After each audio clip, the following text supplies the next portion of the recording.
This channel does not promote any violent, harmful, or illegal activities. All content provided by this channel is meant for an educational purpose only. RG Kar কাণ্ডের প্রতিবাদে এক গুচ্ছ কর্মসূচি ঘোষণা বিজেপির। শ্যামবাজারের পরে এবার ধর্মতলায় ধর্ণা কর্মসূচি ঘোষণা করা হলো। 28 আগস্ট ধর্মতলায় ধর্ণা কর্মসূচি ঘোষণা সুকান্ত মজুমদারের।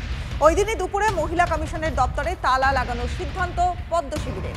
UEN Jaipur is a perfect target for prospective students aspiring for good jobs, good education with future-ready skills.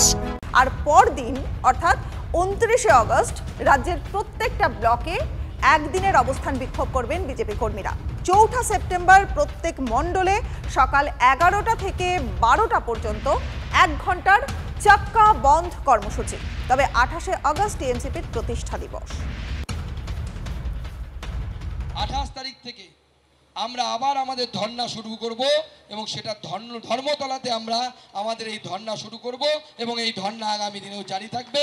28 তারিখে আমাদের মহিলা মোর্চার নেতৃত্বে আমাদের সকল মহিলারা হাজার হাজার সংখ্যায় গিয়ে এই ঘুমন্ত মহিলা কমিশনের দপ্তরে তালা লাগানো অভিযান করবে। মহিলা কমিশনের তালা লাগাও অভিযান। 29 আগস্ট প্রত্যেক জেলায় জেলায় ডিএম অফিস ঘেরাও ভারতীয় জনতা পার্টি করবে। 2 সেপ্টেম্বর রাজ্যের যতগুলি ব্লক আছে প্রত্যেকটি ব্লকে আমাদের ভারতীয় জনতা পার্টির যারা কর্মী আছে তারা একদিনের সকাল 11টা থেকে সন্ধ্যে পর্যন্ত একদিন ঠিক এরকম অবস্থান কর্মসূচি করবে। 4 সেপ্টেম্বর 11টা থেকে 12টা সেই দিন গোটা পশ্চিমবঙ্গ স্তব্ধ হয়ে যাবে। প্রত্যেকটি মণ্ডলে ভারতীয় জনতা পার্টি এই 1 ঘন্টার জন্য 11টা থেকে 12টা পর্যন্ত রাস্তা অবরোধ করবে। একটিও যানবাহন চলতে দেবে না। গোটা পশ্চিমবঙ্গ জুড়ে অবরোধ হবে। আরজিকরে একাধিক দুর্নীতির অভিযোগ উঠছে এবং আরজিকরে বেসিক্যালি স্টল বন্টনের একটা দুর্নীতির খবর আসে। এই স্টল বন্টনের যে দুর্নীতির অভিযোগ আসে এটাকে নিয়ে এফআইআর দায়ের করেছে সিবিআই। গত বছর আরজিকর মেডিকেল কলেজ হাসপাতালে স্টল বন্টন দুর্নীতির বিষয়টি নজরে আসে হাসপাতালের রোগী কল্যাণ সমিতির। আরজিকরের স্টল বন্টন থেকে শুরু করে একাধিক দুর্নীতির অভিযোগ এবং এই স্টল বন্টনের যে দুর্নীতি তা নিয়ে কি আপডেট আছে কথা বলবো আমাদের প্রতিনিধি সায়ন্তর সঙ্গে। সায়ন্ত, স্টল বন্টন দুর্নীতি এটা নিয়ে কি আপডেট?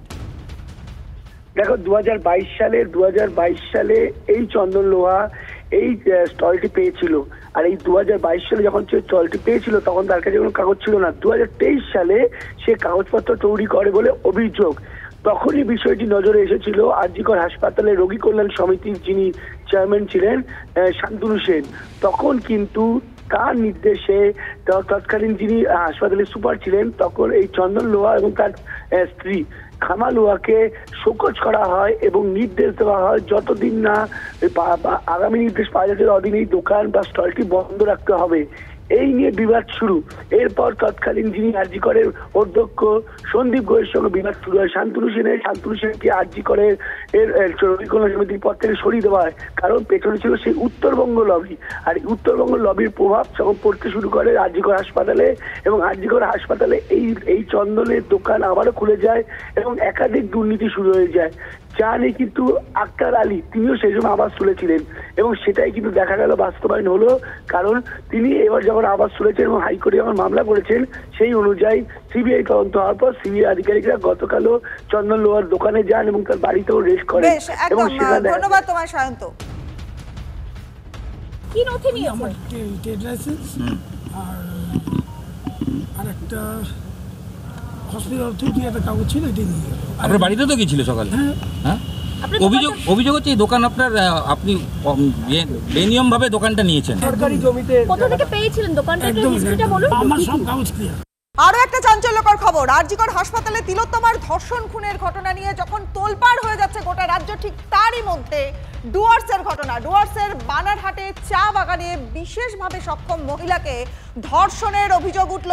কি অভিযোগ, কি ঘটেছে কথা বলবো আমাদের প্রতিনিধি রনির সঙ্গে। রনি, রনিবা দেখো, যেমনটা জানা যাচ্ছে যে সময় দাঁড়িয়ে তিলোত্তমার এই খুনের ঘটনায় তোলপাড় গোটা রাজ্য। সেই সময় দাঁড়িয়ে ডুয়ার্সের একটি চা বাগানে এক বিশেষ চাহিদা সম্পন্ন এক যুবতীকে কিন্তু তার ধর্ষণ করা হয়েছে এমনটা অভিযোগ উঠেছে, এবং যাকে ঘিরে কিন্তু নতুন করে উত্তেজনা শুরু হয়েছে ডুয়ার্সের বানারহাট এলাকায়। এবং ইতিমধ্যে বানারহাট থানায় কিন্তু সেই এলাকার মানুষজন জমায়েত করে সেখানে বিক্ষোভ দেখিয়েছেন এবং লিখিত আকারে অভিযোগ জানানো হয়েছে বানারহাট থানায়, এবং পুলিশ কিন্তু আশ্বস্ত করেছে গোটা ঘটনার তদন্ত করবে। ইতিমধ্যে সেই যুবতী কিন্তু অন্তঃসত্ত্বা, যেমনটা জানা গিয়েছে মেডিকেল রিপোর্টে। কারণ যখন সেই যুবতীর শারীরিক অসুস্থতা দেখা যায় তখন পরিবারের লোক স্বাস্থ্য পরীক্ষার জন্য ওটা হাসপাতালে নিয়ে গেলে তখন তারা বিষয়টি জানতে পারেন। এরপরেই সেই যুবতীর কাছে জানতে চাইলে সে আকার ইঙ্গিতে যেভাবে বিষয়গুলি ব্যাখ্যা করেছে তাতে কিন্তু পরিষ্কার যে এই ঘটনার পিছনে 2 থেকে 3 জন জড়িত রয়েছে, যেমনটা মনে করছে পরিবার, এবং পুলিশও কিন্তু সেই তথ্যের উপরে ভিত্তি করেই কিন্তু তারা তদন্ত শুরু করেছে। রনিপা, ধন্যবাদ রনি তোমায়। जो भी गलती किया है उसको कड़ी से कड़ी सज़ा मिलनी चाहिए मेरे अनुसार से, कानूनी रूप से। तो थाना तरफ से क्या बोले आप लोगों को? थाना तरफ से बोला गया है कि जल्दी से जल्दी कार्रवाई शुरू करेंगे हम लोग। वो सब मैंने ही किया क्योंकि मैं अपना बहन को ऐसे तो नहीं छोड़ सकता ना। कितना उम्र की थी? मेरा बहन की उम्र है 27 साल। নজর রাখবো পরের খবরে। দলীয় সংগঠনের নেতাকর্মীদের উপরে একেবারে ক্ষোভ উগড়ে দিলেন তৃণমূলের নেতা কুণাল ঘোষ। সরকারের সপক্ষে সোশ্যাল মিডিয়ায় জোরালো সওয়াল করছেন না দলীয় সংগঠনের নেতাকর্মীরা। বিস্ফোরক অভিযোগ করলেন তিনি। দলীয় সংগঠনকে আরও সক্রিয় হওয়ার পরামর্শ দিলেন তৃণমূল নেতা। আরজিকর কাণ্ডে মুখ্যমন্ত্রী কাউকে আড়াল করছেন না, মন্তব্য কুণাল ঘোষের। দল দিলে তারপর প্রোগ্রাম করতে হবে কেন? কমিটি করার সময়, কমিটিতে নাম ঢোকাবার সময় খেয়াল থাকে না? আমাদের কম কমিটি, কম পদাধিকারী, আমাদের জনপ্রতিনিধি কম, প্রত্যেকটা অপপ্রচারের কাউন্টার কেন পোস্ট হবে না? সকলের হাতে তো, অধিকাংশের হাতে তো দামি স্মার্টফোন আছে। স্মার্টফোনটা কি লোককে দেখাবার জন্য? সেটা কি দলের বক্তব্য তুলে ধরার জন্য নয়? কেউ কেউ কি পাঁচিলে বসে ভাবছেন নাকি এবার কি হয় মানুষ খারাপ বলবেন? কেন খারাপ বলবেন? মানুষকে সত্যি কথাটা মাথা উঁচু করে বোঝাতে হবে। যদি কোথাও ভুল থাকে, যে ভুল করেছে তারও শাস্তি হোক। মুখ্যমন্ত্রী কাউকে গার্ড করছেন না, অভিষেক ব্যানার্জি কাউকে গার্ড করছেন না। আমাদের কোনো ভুল পদক্ষেপে যদি কিছু মানুষ ভুল বুঝে থাকেন তাহলে সবই নয়, সেই ভুলটা ধরিয়ে দেওয়ার কাজটাও তো আমাদেরই করতে হবে, ভুলটা ভাঙানোর কাজটাও তো আমাদেরই করতে হবে।